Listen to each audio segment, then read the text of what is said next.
Mimi sina baba, mama wala mjomba ambaye ni yuko serikalini au yuko wapi, lakini niliweza kuunda kikundi, nikaandika andiko mradi, nikapeleka. Naitwa Fikiri Elias Babilas, ni mnufaika wa mkopo kwa ajili ya ufugaji wa samaki kwa njia ya vizimba.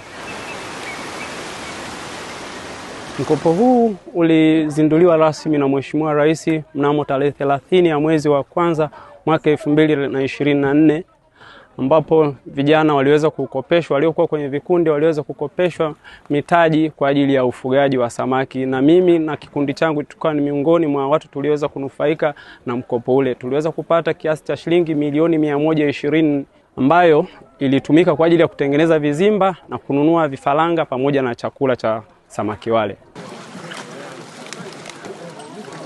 Kwanza tunaishukuru serikali na pia tunaishukuru Benki ya Maendeleo ya Kilimo iliona hili, na wao hawakutupa pesa, wao walitupa vitendea kazi. Kwa hiyo walitutengenezea keji, wakatununulia chakula, wakatununulia na vifaranga. Kwa hiyo sisi kama kikundi jukumu letu kubwa lilikuwa ni kusimamia ule mradi. Na baada ya mavuno, ili kuweka uwazi na mauzo yetu, huwa tunafanya wateja wetu hawatulipi sisi cash. Pesa zote tunazozikusanya tunaziweka moja kwa moja kwenye benki. Kwa hiyo mteja anakuja, kuna mawakala wa benki analipia kwa wakala, sisi anatupa risiti. Kwa hiyo sisi tuna uwazi, hatushiki pesa moja kwa moja mkononi, ili kuondoa hiyo dhana ambayo vijana wengi wakipata hela kidogo vikundi vinasambaa, lakini sisi tumeweka utaratibu mzuri ambao pesa inakuwa salama.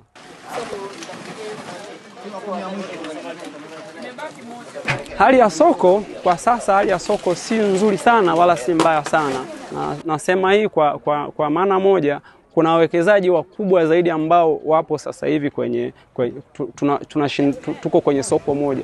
Kwa mfano, kuna mtu amewekeza zaidi ya bilioni 20, wao umewekeza milioni 100, hamwezi mkashindana kwenye soko. Lakini soko kwa soko sasa hivi sio nzuri sana na wala sio baya, ni la wastani.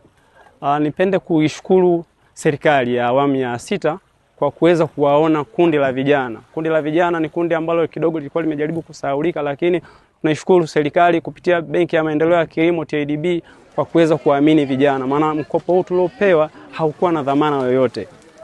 Hatukuwa na chochote cha kuweza kukiofa kwenye benki ili tuweze kupata mkopo huo. Maana kuna vijana kwenye kikundi, sisi tuko vijana 6. Miongoni mwetu kuna vijana ambao wamemaliza vyuo, hatakuwa na ajira, lakini kupitia mkopo huu umeweza kutusaidia, tumetoka kuwa tegemezi, sasa hivi tunaweza kuendesha mradi huu.